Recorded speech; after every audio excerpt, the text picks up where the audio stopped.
On the basis of the deep knowledge and analysis of our intelligence and weapons experts, the British government judges that the explosion was likely caused by a missile, or part of one, that was launched from within Gaza towards Israel. Last week I visited the Middle East, bringing a message of solidarity with the region against terror and against the further spread of conflict.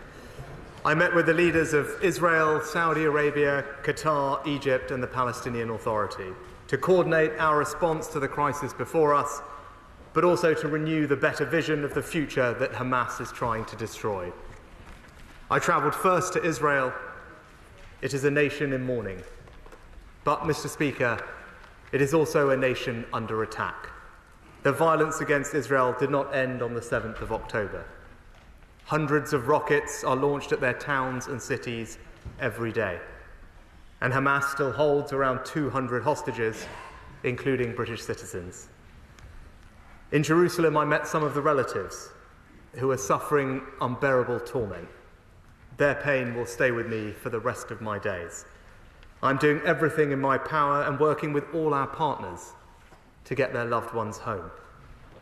So in my meetings with Prime Minister Netanyahu and President Herzog, I told them once again that we stand resolutely with Israel in defending itself against terror. And I stressed again the need to act in line with international humanitarian law and take every possible step to avoid harming civilians. It was a message delivered by a close friend and ally. I say it again, we stand with Israel. Mr. Speaker, I recognise that the Palestinian people are suffering terribly. Over 4,000 Palestinians have been killed in this conflict. They are also the victims of Hamas, who embed themselves in the civilian population. Too many lives have already been lost, and the humanitarian crisis is growing. I went to the region to address these issues directly.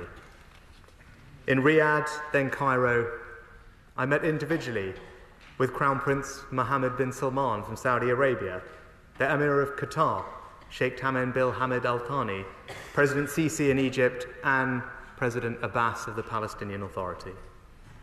These were further to my meetings with the King of Jordan last week and calls with other leaders, and my Right Honourable friend, the Foreign Secretary's extensive travel in the region.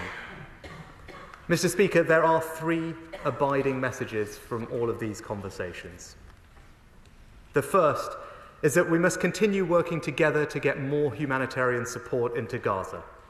The whole House will welcome the limited opening of the Rafah crossing. It is important progress and testament to the power of diplomacy, but it is not enough. We need a constant stream of aid pouring in, bringing the water, food, medicine and fuel that is so desperately needed. So we will keep up the diplomatic pressure. We have already committed £10 million of extra support to help civilians in Gaza. And Mr. Speaker, I can announce today that we are going further. We are providing an additional £20 million of humanitarian aid to civilians in Gaza, more than doubling our previous support to the Palestinian people. There are major logistical and political challenges to delivering this aid, which I discussed with President Sisi. My Right Honourable friend, the Development Minister, is leading an effort to ensure the maximum amount of aid is pre-positioned with UK support ready to deliver. We're also working intensively to ensure that British nationals trapped in Gaza are able to leave through the Rafah crossing when it properly reopens. The second message, Mr. Speaker, is that this is not a time for hyperbole and simplistic solutions.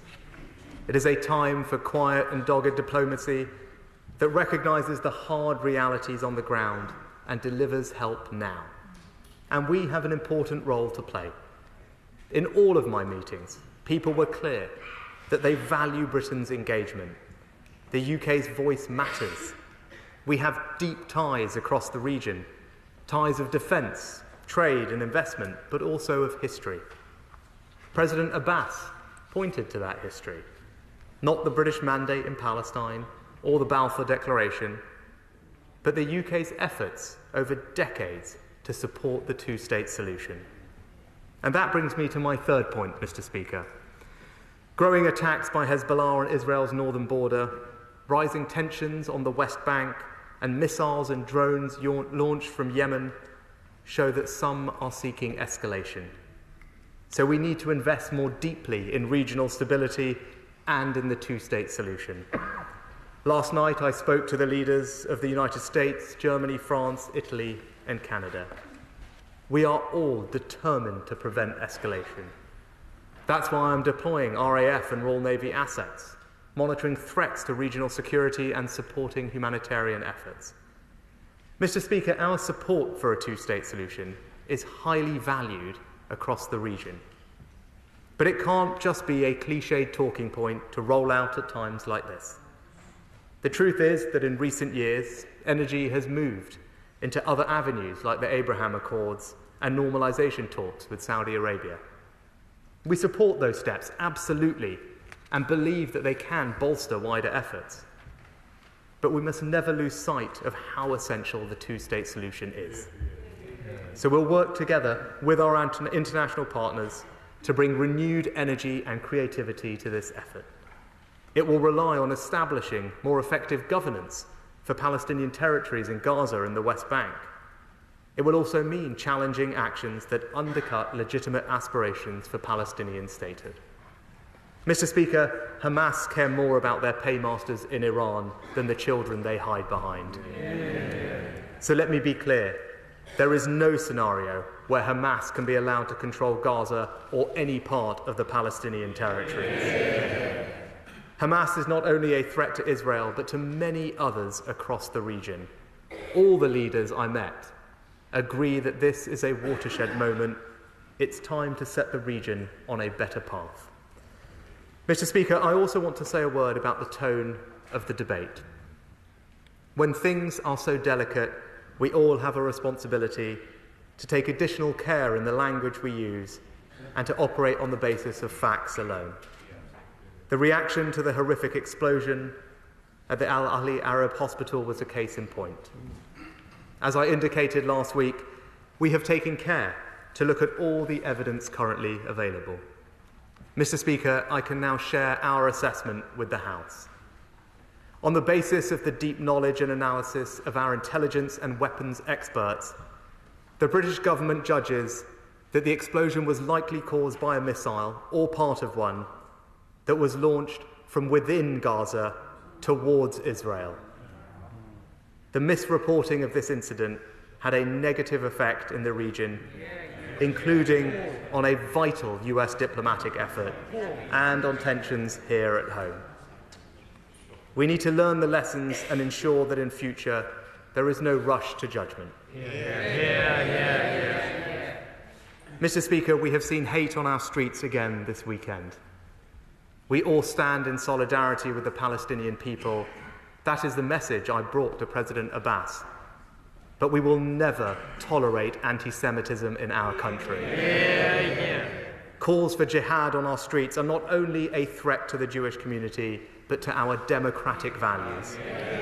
And we expect the police to take all necessary action to tackle extremism head-on. Mr. Speaker, this is a moment for great care and caution, but also for moral clarity. Hope and humanity must win out against the scourge of terrorism and aggression.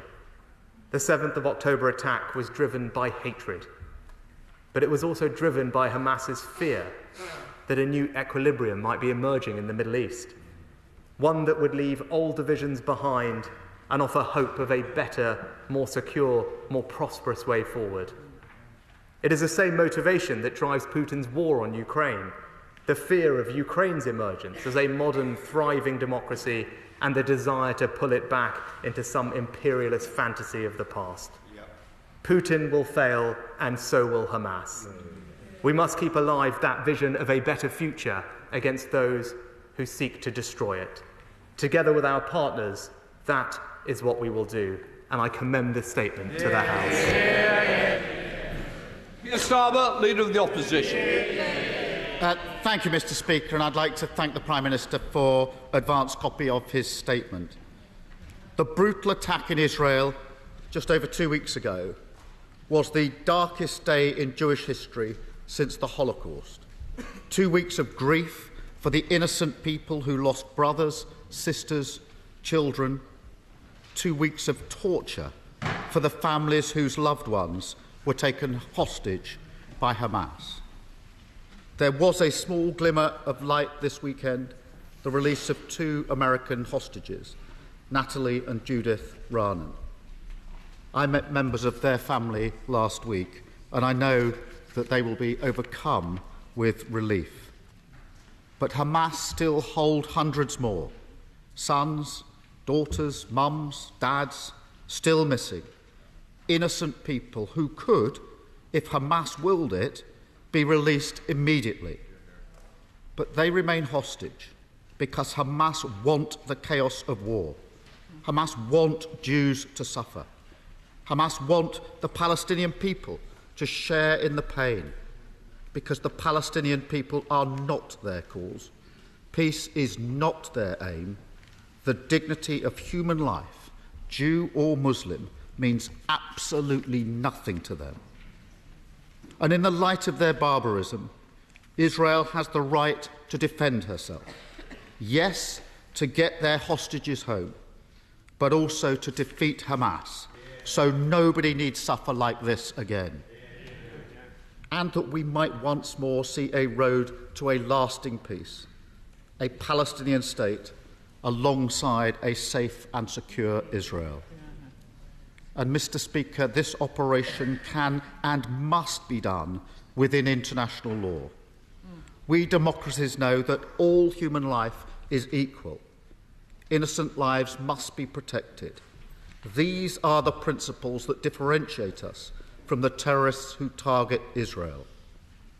So there must now be clear humanitarian corridors within Gaza for those escaping violence. Civilians must not be targeted. And where Palestinians are forced to flee, they must not be permanently displaced from their homes. International law is clear.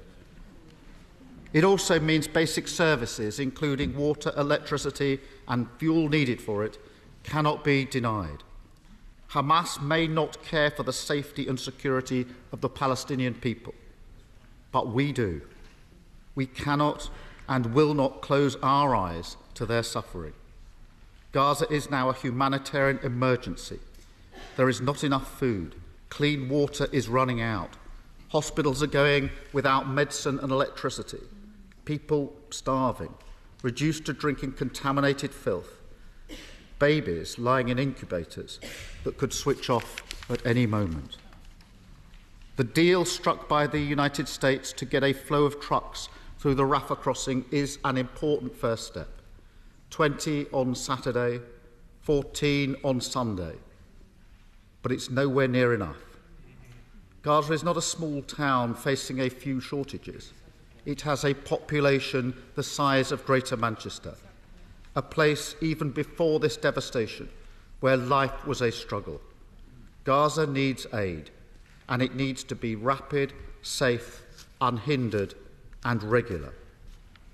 Countries able to provide support must step up, including the United Kingdom, and so I welcome the increased funding for humanitarian aid that the Prime Minister has announced this afternoon. The EU has promised to treble humanitarian aid, and the US has appointed a special coordinator for international aid to Gaza. So I ask if the Prime Minister can commit to the same, because Britain must stand ready to ensure aid gets to the right places, to deploy British experts and medical support teams, and to work with international partners to give UN agencies the resources they need for the long term. Because, Mr. Speaker, there is a long term. Even as we stand by Israel in her fight against Hamas, our eyes must also look to the future, a future where Israeli citizens live free from the fear of terrorist attacks, and a future for the Palestinian people, where they and their children enjoy the freedoms and opportunities that we take for granted. For too long, we've talked about a two-state solution, the dignity and justice of a Palestinian state, alongside a safe and secure Israel, without a serious path or will to make it happen. and for too long we have allowed welcome progress in improving relations between Israel and her neighbours to sit without any progress on the future for Palestine and its people. That must change. We stand with Israel and her right to defend herself against the terrorists of Hamas. We stand for international law, the protection of innocent lives, humanitarian support for the Palestinians. And we do so because we stand for a political path to a two-state solution and a better future. These are dark days, but the light must never go out. We must not let it. Thank you, Mr. Speaker. Prime Minister. Thank you, Mr. Speaker. And can I thank the Leader of the Opposition for his constructive comments and his support. Just to recap, on humanitarian aid, by announcing an additional £20 million today, we will be doubling our aid to the region, which is already one of the most leading contributions of any country in the world. My development minister will remind me, but I think around 10% of the UN mission in the region is funded by UK contributions. Most of our aid is funneled through them. It's also worth bearing in mind that President Sisi specifically commended the efforts of the UK alongside the US in ensuring that the Rafah crossing could be open and functioning, testament to the work of our team and the Development Minister and Foreign Secretary on the ground. I can also say, in response to the Leader of the Opposition's question with regard to the UN, that the Development Minister is in close contact on an almost daily basis with Martin Griffiths, the head of the UN's humanitarian relief efforts, to ensure that the UK can play a leading role in supporting what is happening on the ground. There are considerable logistical challenges in getting the aid to the people who need it, and those are areas where we can make a difference, particularly around El Arish, the logistical hub where supplies are moving to. And I can confirm that the Development Minister will tomorrow lay a written ministerial statement setting out further details of the increase in humanitarian aid that we've announced today. But in closing, Mr. Speaker, I concur with what the Leader of the Opposition said in my remarks earlier.